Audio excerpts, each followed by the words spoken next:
काय करावा? हां, साप चावल्यावर प्रथमोपचार काय करावा असं आपल्या वैष्णवीने आपल्याला विचारलंय. मित्रांनो, साप चावला असता पायाला साप चावला, पायाला साप चावला तर मांडीला आवळपट्टी बांधा, हाताला साप चावला दंडाला आवळपट्टी बांधा, पाठीला पोटाला मानेला साप चावला, गळ्याला साप चावला तर गळ्याला आवळपट्टी बांधू नका, नाही तो जागेवर मरून जाईल. साप चावला असता चिरा जाऊ नका, रक्त तोंडाने शोषण करून घेऊ नका. आपण पिक्चरमध्ये पाहतो काय होतं, हिरोईनला साप चावतो, हिरो लगेच ते शोषून घेतो, ती कार करून घेऊन बसते, लगेच दोघं जण डान्स करायला लागतं. पण तुम्हाला मी आत्ताच सांगितलं की सापाचं विष माणसाचा रक्तामध्ये गेला असता कॉम्प्लिकेशन्स निर्माण करते, रक्तात गेला असता गुंतागुंत करते. म्हणून साप चावला असता घरगुती उपाय करू नका, गावठी उपाय करायचं नाही, डोक्यावर दगड ठेवायचं नाही, देवाला नवस कबूल करायचं नाही, मंत्र तंत्र जडी बुटी आघोरी प्रकार कोणताही करायचा नाही.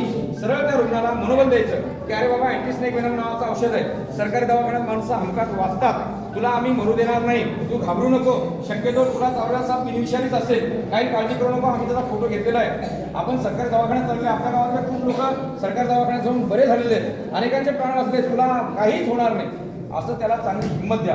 त्याला नशिले पदार्थ पाजू नका, त्याला मिरच्या खायला देऊ नका, दुसरा कुठलाही उपचार करायचा नाही.